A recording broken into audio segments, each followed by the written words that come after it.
Good morning, everybody. Welcome to this Q&A session for the History MA here at the School of Slavonic and East European Studies within UCL, that's SSEES. My name is Sam Kelly. I work in the admissions office here in SSEES. I'm joined today by Jakub, who is the Program Area Coordinator for the History MA, and Ben Chatterley, who is the Program Administrator. So it's a fairly small session today, I think. So if you'd like to have your kind of cameras on and just ask us questions directly, then you're very welcome to do that. But also we have a chat function where you can ask questions in the chat.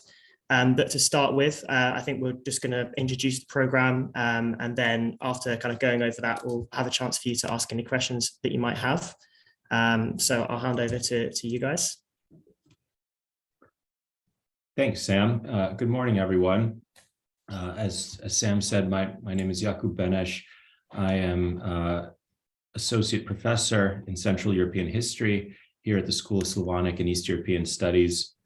And I'm also, as Sam mentioned, Program Area Coordinator for History at the school this academic year. And what I thought I'd do to start out with is just give a little bit of background, a little bit of introduction to the school itself and to the program, and then we can move on to questions. So this School of Slavonic and East European Studies is over a century old. It was established on the 19th of October, 1915 by Tomáš Garrigue Masaryk, the future first president of Czechoslovakia, with the help of his friend, the British journalist and historian Robert William Seton Watson. And since day one, the mission of this place has been to pursue research questions devoted to the history, the language, politics, and economy of the region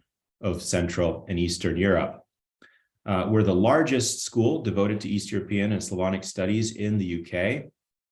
And we have a lot of benefits here based in Bloomsbury in London. Lots of benefits, I think, for students and staff alike. We have a lot of events associated with the region, East Central and Eastern Europe, Southeastern Europe as well. We're located in a very attractive part of Bloomsbury, and we have access to great libraries all around. There's the UCL library, there's the British Library, second largest in the world, and certainly not least, there's SSEES's own library, which contains over 400,000 volumes.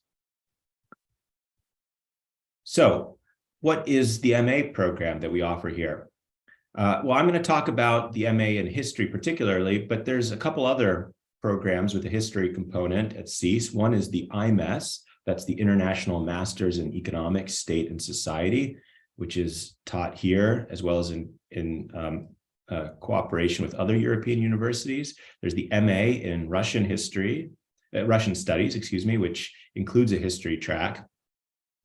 And what's unique about our MA in history, straight history, is really the regional focus here. And I mentioned East Central Europe, I mentioned Eastern Europe, Southeastern Europe, but the region is also bigger than that, actually, that we cover. We cover basically Russia and the entire post-Soviet space. That extends to Central Asia, the Caucasus, the Baltics. We cover Finland. We cover the Balkans. And so it's a really, it's a well-defined region, but it's also a very expansive and important region. And this goes back to the very founding of the school in 1915, when Masaryk predicted that the First World War, which is happening right then, would bring down the three great multinational empires of Central and Eastern Europe: Habsburg Empire, the Ottoman Empire in Southeastern Europe, and the Romanov Russian Empire. And it did, and indeed it did. And he foresaw that Britain would need an institution to study this post-imperial space. The First World War actually also brought down the German Empire, the Hohenzollern Empire. And so Germany is also actually included in our SSEES region. So that's what's unique about our degree in particular, that regional focus. In terms of chronology, we cover everything from the late medieval period up to the 21st century, but our focus is particularly on the modern era, that is the 19th and 20th century in particular. And we're motivated here by a belief in which we're not alone, that our region is really critical to understanding world events in general. Just take some of the biggest conflicts of the early modern and modern era, and you see that they have origins in the SSEES region. The 30 Years' War of the 17th century begins with a kind of political lynching in Prague. First World War begins with the assassination of the heir to the Habsburg throne in Sarajevo. Russian Revolution, of course, based in our region. Second World War begins with the invasion of Poland, 1939. And in our own present, of course, global politics and developments are now, unfortunately, but in reality, subject to Russia's invasion of Ukraine. Of course, our region is not just about violence and war. We have courses devoted to the beautiful cities of the region, urbanization, intellectual thought, and literature, of which our region has produced landmarks in world intellectual history, and so on. So the courses we offer cover political history, economic history, cultural, and intellectual history. We have a huge range of topics and themes covered by a relatively small number of courses offered by just SSEES history staff. But of course, you're not limited only to doing those modules. You can take credits from UCL history, and you can take credits in any of the other subjects that are offered here at SSEES. So that extends to language teaching, and one of the sort of founding principles of SSEES was that language-based area studies is really critical to understanding our world. So we offer courses in all the languages really of the region. Politics and sociology, economics and business are some of the other areas we cover. Our seminar-based courses, modules, offer inclusive, dynamic, small group teaching. And when you finish your degree, you have some significant benefits. One is you have much heightened employability, I'd say. And a lot of our graduates have gone on to various and successful positions in cultural heritage institutions and government. Some examples of job titles of our graduates include researcher, international analyst, regional finance analyst, and so on. It's also a stepping stone to an MPhil program or a PhD program. The degree also broadens or deepens knowledge that you gained at the BA degree, either from a history degree or from some other cognate subject. And of course, you will have continued your student life for another year, which is great from a social and networking perspective. Okay, so let me move on to talking just a little bit about the structure of the degree. And I'm grateful to have our program administrator, Ben Chatterley, with us, who can answer any more specific questions. But basically, you're going to be doing a one-year taught program, unless you do it part-time, in which case it's a two-year program. The program consists of 180 credits, of which 120 are taught modules and 60 is dissertation. There's one compulsory module, which is historical methods and approaches. This is a really important module for kind of thinking about, for learning to think like a historian, or reminding yourself to learn to think like a historian, in which we are exposed to various, you'll be exposed to various ways of doing history and thinking about how to frame historical questions. And then you have a lot of options, as I mentioned, those taught by SSEES history staff, but also the interdisciplinary offerings from SSEES and from UCL as a whole. 60 of your optional credits need to be in history. Otherwise, you have pretty much free choice. And this course design, we think, and we believe, is a great way of fostering kind of global thinking about the questions that face us in the world today, the big, pressing, critical questions, as well as those that have faced us in the past and what we can learn from those. The dissertation is, of course, a key part of your degree, and this is a really important piece of independent scholarship, and it is, in general, the most memorable thing that people do as part of their degree. It's a really exciting opportunity to immerse yourself in the study of one topic that really interests you and to develop an original approach to a particular research question. And that question you will be able to kind of develop in conversation with your dissertation supervisor, also your personal tutor, to whom you will be assigned when you arrive. And then you'll be able to focus in on a set of primary sources, that is, sources from the period you want to study, and really immerse yourself in that and use that to address your question in a new and somewhat original way, or very original, depends which approach you take. And there's a lot of, I mean, in addition to kind of preparing yourself for further studies and for, you know, in addition to having like an impressive piece of historical research behind you, there's a lot of transferable skills, of course, that come from this experience. So whether you want to go on in your history studies or not, this is a really valuable thing because you get key skills, gathering and collating evidence, analysis, analytical thinking applied to a large amount of evidence and sources, and experience writing, expressing your argument in clear and cogent terms. And this may sound intimidating, but of course, we guide you through a series of dissertation preparation workshops and other ways of support. So in closing, I just like to say that the MA in history here is great because we offer a really interdisciplinary approach, situated as we are in this interdisciplinary area studies school, and we focus on a really important and interesting region of the world. So that's my little spiel to start this meeting off. The floor is open for questions.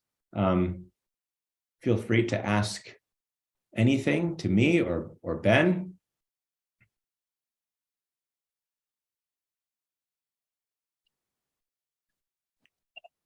Hi, Jakub. Thank you very much indeed for that. Really helpful. I did a master's 25 years ago at SSEES, and I've since been working at the Foreign Office and at the British Embassy in Moscow and at EBRD. I'm now thinking of coming back to academia, and I'm considering, just to kickstart me before going into MPhil PhD, doing the MRes course. And I'm wondering how much history you can incorporate into the MRes course. Ben, do you want to? I don't know specifically, Kim, I'm afraid. There's certainly a chunk of it. It's probably something between 30 and 60 credits, but I can certainly consult the MRes program handbook and let you know that separately.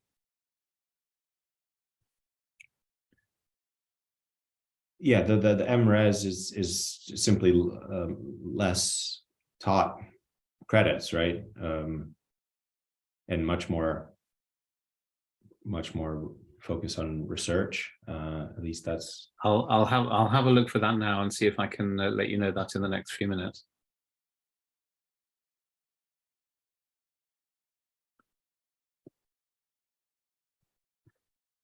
Well, you'd be welcome back, Kim, if you decide to join us. Any other questions?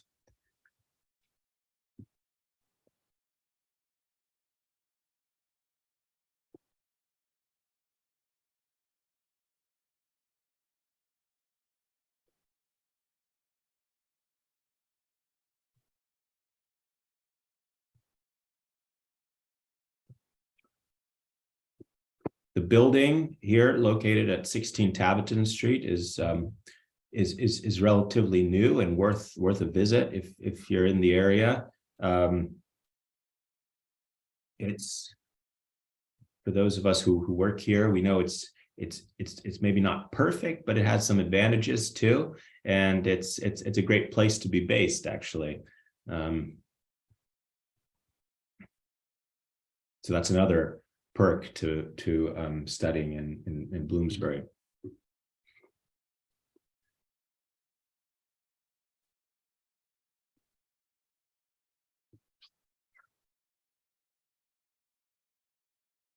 Esther, hi Esther. You wrote a question in the chat here because your mic camera aren't working. You're wondering if there's a more detailed module list available than the one on the BA page. Well, the module list is actually on the MA page for MA modules. Yeah. When you go to SSEES current students, and then you click the module button, it gives you a choice between BA and MA. So all of our MA modules are listed on that page. Yeah, and these tend to stay pretty stable, although they do change a bit. People go on sabbatical, and so I know, for example, that the MA module that well, I think Diana and Sergei Bogatirev both offer MA modules, which are not offered this year because they're on sabbatical. But next year, they'll be back. And also our new colleague, Alessandro Iandolo, who's a specialist in Soviet history, is going to be offering a new MA module on the Soviet Union in the Cold War, which sounds really interesting. So it's kind of international history of the Cold War, but focused on the Soviet experience and perspective.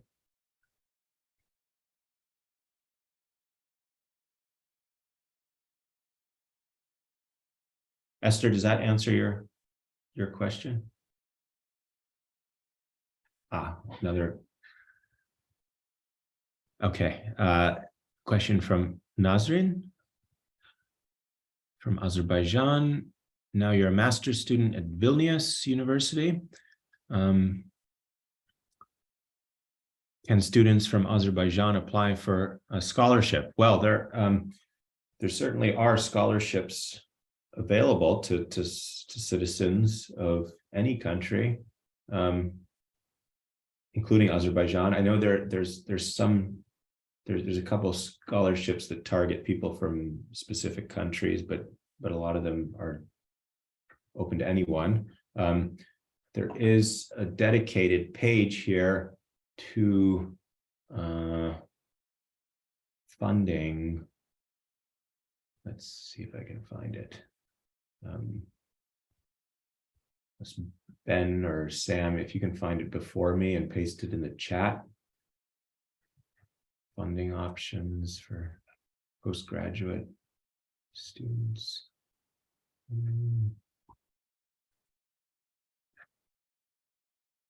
I think they might actually only be for PhD students. I'm not sure if there's anything specifically for MA.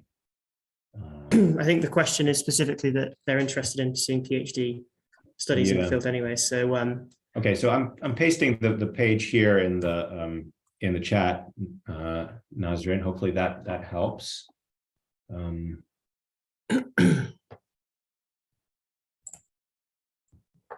Yeah, just to add, there's for scholarships, there's obviously what we have within the department, but at UCL there are a variety of various different kind of funding opportunities available. I don't know off the top of my head if there's anything particularly targeted to Azerbaijan, but certainly no kind of restrictions on that.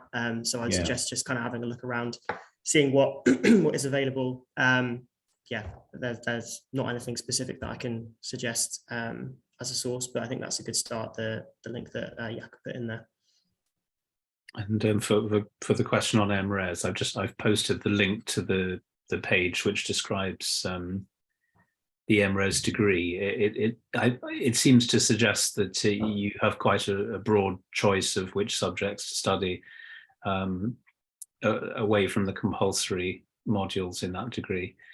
But if you'd like to perhaps email me with that question, Kim, I can then get hold of my colleague who deals with the MRes degree and get an exact answer for you about how many history credits you can study.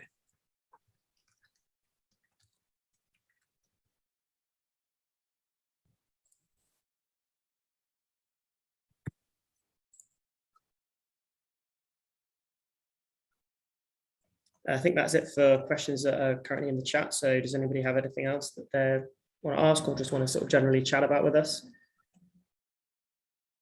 Yeah, feel free.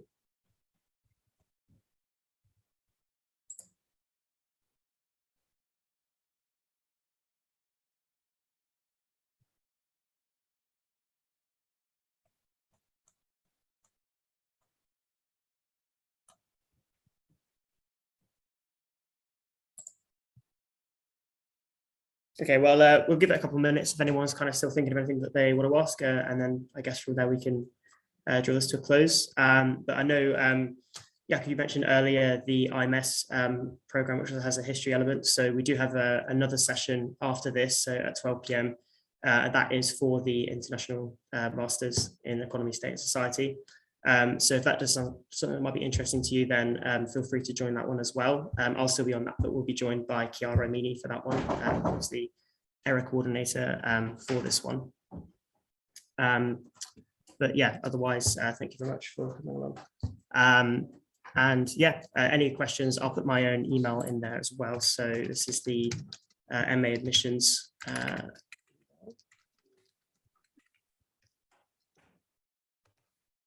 So if you email through to there, well, yeah. So any questions at all you have about the program, feel free to kind of drop them into there. Oh, I applied to. I wanted to apply. Oh yeah, put it through to everyone. Yeah, and let me just find the Zoom link for that as well. For the one that's happening after this, we also have next week. We have one for the economics and business program area on Tuesday and language and culture on Wednesday. So if you're kind of unsure, you want to do something in our department, but you're not sure which angle to go down, then also if you just have a look on our website, you can find links for those as well.